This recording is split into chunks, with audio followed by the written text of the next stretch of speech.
मान, सम्मान और अभिमान मेष राशि की महिलाओं की होती है यही पहचान।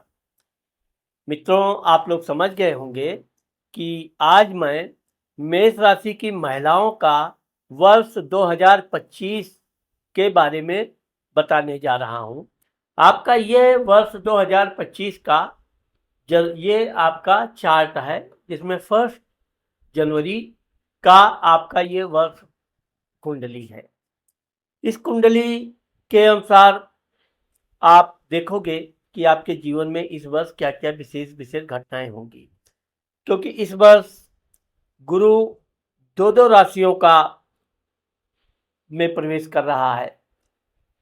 शनि महाराज अपने कुंभ राशि से मीन राशि में जा रहे हैं, तो यहाँ से मेष राशि की महिलाओं का 7.5 भी प्रारंभ होने जा रहा है। और राहु भी अपनी राशि परिवर्तन 18 मई 2025 को करने जा रहे हैं। तो अब चूंकि मैंने आपको पहले ही बताया कि मेष राशि की महिलाएं जो होती हैं, ये अपने मान सम्मान के प्रति हमेशा चिंतित रहती हैं, लोगों का मान सम्मान भी रखती हैं, बड़े खुले विचार की होती हैं, दिल से कभी किसी का बुरा नहीं चाहती हैं, लोगों का अधिक से अधिक ये सहायता करनी चाहती हैं। लेकिन जिसकी इन्होंने सहायता किया, आगे चलकर वही इनके लिए सबसे बड़ा कांटा बनता है, सबसे बड़ा इनकी उन्नति में बाधा बनता है। और इस बात से इनको अंदर ही अंदर कभी कभी तो बहुत कष्ट होता है कि उसके बुरे समय पर इन्होंने उसको तन मन धन जो भी सहायता चाहिए दिया, जरूरत पड़ने पर उसको अन्य लोगों से भी सहायता दिलाने का प्रयास किया, लेकिन जैसे ही उसका दुख दूर हुआ, वो सारे एहसानों का तो भूल जाइए, ऊपर से वो विरोधी हो जाता है। इस बार चूंकि मंगल, आप मेष राशि का स्वामी मंगल होता है, मंगल वर्ष के प्रारंभ में अपनी नीच की राशि मित्र माता मकान सुख भाव में बैठा है। तो मेष राशि की जो महिलाओं ने अपने मित्रों के लिए जो कुछ भी किया है, अब एक बात आप जरूर देखेंगे कि मेष राशि की महिलाएं मित्रों को सहायता करती हैं, सहेलियों को सहायता करती हैं, आगे इनको बेवजह का सम्मान तो मिलता नहीं है, विरोध जरूर झेलना पड़ता है, लेकिन ये इनका आंतरिक गुण है कि ये अपने किसी की सहायता करने में आगे भी पीछे नहीं हटती है।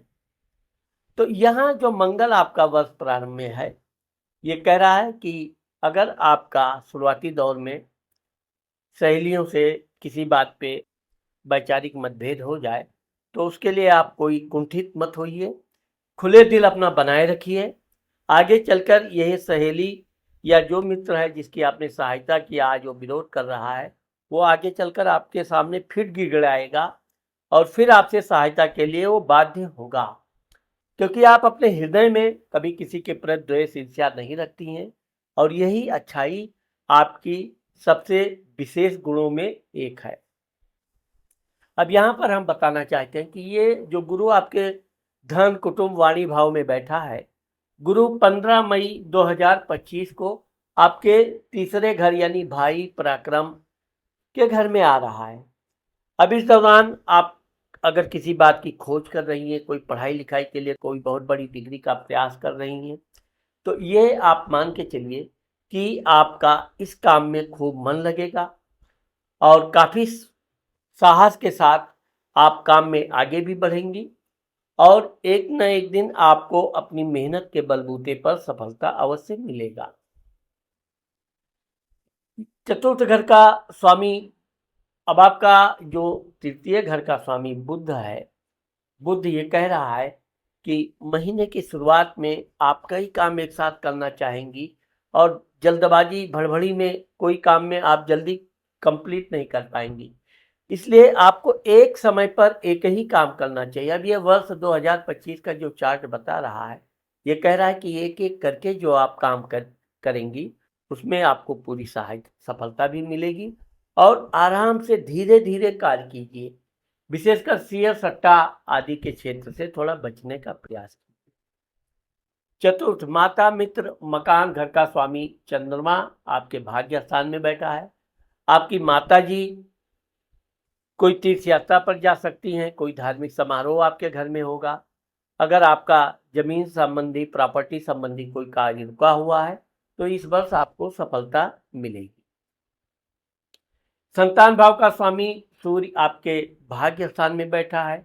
वैसे तो ये 14 जनवरी 2025 को जब ये मकर राशि में आएगा तब आपका भाग्य और तेजी से अच्छे से खुलेगा। लेकिन अगर आपको संतान आदि के मामले में किसी तरह का कोई समस्या है तो ये आप मान कर चलिए कि 14 फरवरी के बाद आपके संतान सुख में वृद्धि होने का योग है। आपके बच्चे पढ़ाई कर रहे हैं, अच्छे नंबर नहीं आ रहे हैं तो आप अपने बच्चों की हिम्मत हौसला बढ़ाइए। आने वाला 14 फरवरी के बाद का समय आपके लिए काफ़ी अनुकूल साबित होने जा रहा है। आप देखोगे कि रोग शत्रु कर्ज स्थान का स्वामी बुध आपके यहाँ पे अष्टम घर में बैठा है। शत्रुओं पर आप विजय हो पाएंगी, स्वास्थ्य आपका अच्छा रहेगा और अगर आपने किसी से को कर्ज दे रखा है तो धीरे धीरे करके आप कर्ज वापस पाने में सफल होंगी। अगर आपने किसी से कर्ज ले भी रखा है तो आप इस वर्ष कर्ज मुक्त होने का योग भी बन रहा है। पति घर सप्तम, वैवाहिक सुख, जीवन। अब आपके वैवाहिक सुख, व्यापार, बिजनेस का स्वामी शुक्र आपके लाभ घर में बैठा है। यह वर्ष आपके लिए बड़ा लाभदायक सिद्ध होगा। आपका के पति के साथ दूर दराज तीर्थ यात्रा पर भी जाने का योग है। कहीं ना कहीं पर्यटन स्थल में आप अपने पति के साथ घूमने जाएंगी। बहुत ही अच्छा रोमांटिक यात्रा रहेगी। इससे आपका बड़ा मन प्रसन्न रहेगा। और सबसे अच्छी चीज़ यह है कि अगर आप व्यापार बिजनेस करती हैं तो यह वर्ष आपको भरपूर मन मुताबिक धन में लाभ दिलाएगा। इसलिए आप अपने व्यापार बिजनेस में पूरा ध्यान दीजिए और यह बिजनेस आपके लिए बहुत लाभदायक सिद्ध होने जा रहा है। अष्टम घर का मालिक मैंने आपको बताया कि आप अपनी सहेलियों को, मित्रों को जो भी सहायता करना है आप कीजिए, लेकिन उनसे आप प्रशंसा की आशा, उनसे दोबारा सहायता की आशा त्याग दीजिए। बस आपकी कुंडली यही कह रही है कि नेकी कर दरिया में डाल। आप उनकी सहायता करो, भूल जाओ। वो विरोध करें, करने दो, वो आगे चल के फिर तो इस तरह से मन मुताबिक सहेलियों से, मित्रों से उतनी सहायता नहीं मिलेगी जितना आपने उनके लिए किया है। लेकिन इसका कोई चिंता करने की जरूरत नहीं है। आप अपने काम करते रहिए, उधर ध्यान देने की जरूरत ज़्यादा नहीं है। क्योंकि भाग्य स्थान का स्वामी गुरु आपके कुटुंब धन भाव में बैठा है। भाग्य से धन की प्राप्ति होगी। परिवार में कोई धार्मिक समारोह होगा, उसमें आप बढ़ चढ़कर हिस्सा लेंगी और काफ़ी नातेदार रिश्तेदार का आगमन भी होगा और आपके परिवार में किसी न किसी का शादी विवाह से संबंधित कोई शुभ कार्य होने का योग बन रहा है। दसम घर, मान सम्मान प्रसिद्धि। देखिए, अगर आप नौकरी कर रही हैं तो इस वर्ष अगर आप अपना स्थान परिवर्तन चाहती हैं, तबादला चाहती हैं, निश्चित तौर पे आप प्रयास कीजिए। आपका स्थान परिवर्तन का योग बनता है, तबादले का योग बनता है। इस वर्ष आपको अपने नौकरी में अच्छा खासा वेतन में वृद्धि होने का भी योग बता रहा है। क्योंकि लाभ घर का स्वामी लाभ घर में है, इसलिए अगर आप कोई बड़ा कार्य करना चाहती हैं जिसमें अधिक फायदे का योग है तो वो काम आप कीजिए, आपको लाभ अवश्य प्राप्त होगा। विदेश यात्रा में चूंकि राहु बैठा हुआ है तो इसलिए यात्रा के दौरान आपका धन हानि होने का भी योग है। इसलिए नए लोगों से कोई सामान खरीद फरोख्त आप ना करें। नए लोगों से किसी भी तरह का अधिक दोस्ती करने में आपको घाटा हो सकता है। दूर दराज की यात्रा अगर आप करना चाहती हैं तो आपको देश विदेश की यात्रा का योग बन रहा है। तो मित्रों, ये तो मैंने आपको वर्ष 2025 का एक प्रिडिक्शन दिया है। अब आइए हम बताते हैं कि इस वर्ष में चूंकि 3 बहुत बड़े ग्रह राशि परिवर्तन कर रहे हैं, उसका आपके जीवन पर क्या असर पड़ेगा। यहाँ पर मैं आपको एक चीज़ अवश्य ध्यान दिलाना चाहता हूँ कि अगर आपने मेरे चैनल को सब्सक्राइब नहीं किया है तो आप मेरे चैनल को सब्सक्राइब करना और शेयर करना मत भूलिए। क्योंकि आने वाले समय में मैं मेष राशि की महिलाओं के लिए और बहुत से वीडियो लाने वाला हूं। और अगर आपने मेरे चैनल को सब्सक्राइब कर रखा है तो सबसे पहले वो वीडियो आपको प्राप्त होगा। अब गुरु, देखिए सबसे पहले तो हम बात करेंगे शनि महाराज की, क्योंकि आपके ऊपर 7.5 29 मार्च 2025 से लगने जा रहा है। अब चूंकि मेष राशि की महिलाओं को शनि का जो 12वें शनि महाराज आएंगे, तो आपको दूर देश विदेश की यात्रा करने का अगर विचार है तो इन 2.5 वर्षों में आप दूर की यात्रा भी कर सकती हैं। इस दौरान आप अपने धन को जितना कम खर्च करेंगी उतना ठीक रहेगा, क्योंकि यात्रा के दौरान आपको तरह तरह का सामान बेचने वाले प्रलोभन देंगे, तरह तरह का। आपको किसी प्रलोभन में नहीं आना है। जिस चीज की आपको आवश्यकता है सिर्फ उसी चीज को आप खरीदिए। नहीं आवश्यकता है तो उधर ध्यान भी मत दीजिए। उनकी बातें सुनी तो फंसी, फिर आपको वो कैसा न कैसा उस सामान की प्रशंसा करके, और आपको वो नक्कालों से तो विशेष सावधान रहना है, विशेषकर यात्रा के दौरान। ये शनि महाराज आपके धन कुटुंब वाणी भाव को देखेंगे। आप अपने वाणी पर नियंत्रण रखें। क्रोध में अधिक अपशब्द का प्रयोग तो आपको बिल्कुल नहीं करना चाहिए, क्योंकि शनि महाराज आपके सिर पे प्रथम चरण में चल रहे हैं। सिर में आपको ज़्यादा बोलोगी तो सर दर्द होगा, ज़्यादा किसी बात पे बहुत अधिक विचार भी करोगी तो भी सर दर्द होगा। इसलिए आप खाओ पियो आराम से सो जाओ, काम करो। कोई आपकी बुराई कर रहा है उधर ध्यान मत दो। कोई आपसे किसी की बुराई करवाना चाहता है, बिल्कुल ध्यान मत दो। आप किसी की जितना बुराई हो, विशेषकर अपने परिवार के लोगों की बुराई जितना नहीं करेंगी उतना आपके लिए अच्छा रहेगा। इसलिए इस 7.5 का कोई आपके ऊपर बहुत निगेटिव प्रभाव देने वाला नहीं है। इससे आपको अधिक चिंता करने की जरूरत नहीं है। गुरु 15 मई 2025 को आपके भाई पराक्रम स्थान में आएंगे। अगर मेष राशि की महिलाओं की शादी विवाह में कोई रुकावट थी, कोई समस्या थी, तो आपका 15 मई 2025 के बाद शादी होगा। बहुत अच्छे ढंग से शादी होगा और आपका बहुत खुशनुमा मन मुताबिक जीवन साथी प्राप्त होगा। यहाँ पर अगर आप कोई व्यापार बिजनेस कर रही हैं, व्यापार बिजनेस में कोई गिरावट है, रुकावट है, तो 15 मई के बाद व्यापार आपका धीरे धीरे अच्छा पिकअप पकड़ने लगेगा और आप अपने व्यापार पे जितना ध्यान देंगी उतना अधिक यह वर्ष आपके लिए लाभदायक सिद्ध होने जा रहा है। यही गुरु 26 अक्टूबर 2025 को आपके चतुर्थ माता मित्र मकान शुभ भाव में आ जाएगा। यहाँ पर भी इस दौरान आपको अगर कोई वाहन आदि खरीदने का सोच रही हैं तो ये आपके लिए बहुत अनुकूल समय है।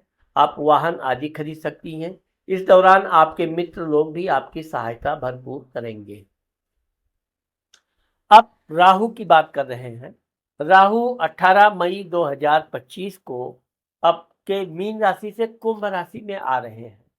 देखिए राहु और केतु ऐसे ग्रह हैं जो हमेशा उल्टा ही चलते हैं, और जब भी राहु लाभ घर में आता है बहुत अधिक धन लाभ करवा कम देता है।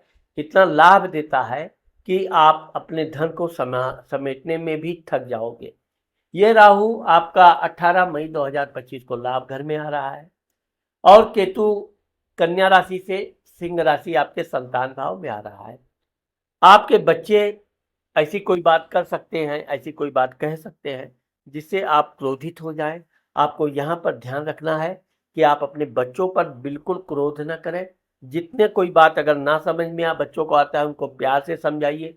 एक बार में ना समझ में आवे 2 बार समझाइए, लेकिन बच्चों से क्रोध मत कीजिए। आप क्रोध में आकर बच्चों का या किसी के कहने पर आप बच्चों को फटकार दें, पिटाई कर दें, ये उचित नहीं है। क्योंकि राहु कोई ना कोई बच्चों का छोटी मोटी शिकायतें लाता ही है, और उन शिकायतों को आप अच्छे शांति दिमाग से भी शांत कर सकती हैं।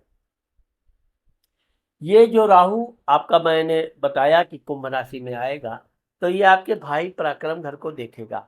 हो सकता है इस दौरान आपके भाई बहनों से थोड़े संबंध अच्छे हैं, लेकिन थोड़े किसी न किसी बात पे थोड़ा वैचारिक मतभेद आ सकते हैं, लेकिन इनमें आपको ध्यान देने की जरूरत नहीं है। आपके भाई आपसे वैचारिक मतभेद रखना है रखें।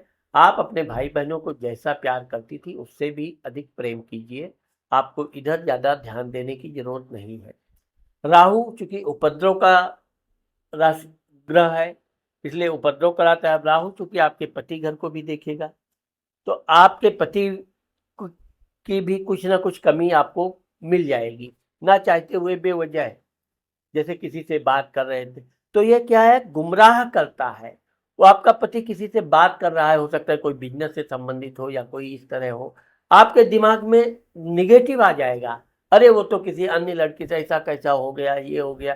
तो आप इस वर्ष कौवा कान ले गया तो आप कौवे के पीछे भागने वालों में हो रहेंगी।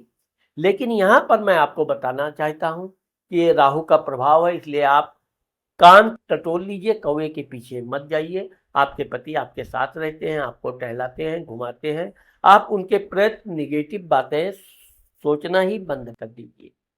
ये राहु आपका कुछ नुकसान नहीं कर सकता। लेकिन अगर आपने थोड़ा सा भी शक शिकवा चालू कर दिया, ऐसा कैसा वैसा कैसा, तो इसमें आपकी सहेलियां, आपके कुछ लोग ऐसे हैं जो आपके सुखी जीवन में आग लगाना चाहते हैं, उनको अवसर मिल जाएगा। और एक बार जब वो अवसर पा जाएंगे तब फिर आपके जीवन में उथल पुथल मचा सकते हैं। इसलिए आपको इस वर्ष विशेषकर पति और संतान के मामले में बहुत सावधानी से रखना है, और किसी के कहने पर बहकावे में पति के प्रति कभी भी निगेटिव नहीं सोचना चाहिए। तो मित्रों, आज मैंने आप लोगों को मेष राशि की महिलाओं का वर्ष 2025 के बारे में जो बताया है, मुझे आशा है कि आप लोगों को मेरा ये वीडियो जरूर पसंद आएगा। और अगर आप व्यक्तिगत रूप से भी अपनी कुंडली हमसे दिखाना चाहती हैं, तो ये मेरा स्क्रीन पर नंबर जो है, इससे आप संपर्क कर सकती हैं। नमस्कार।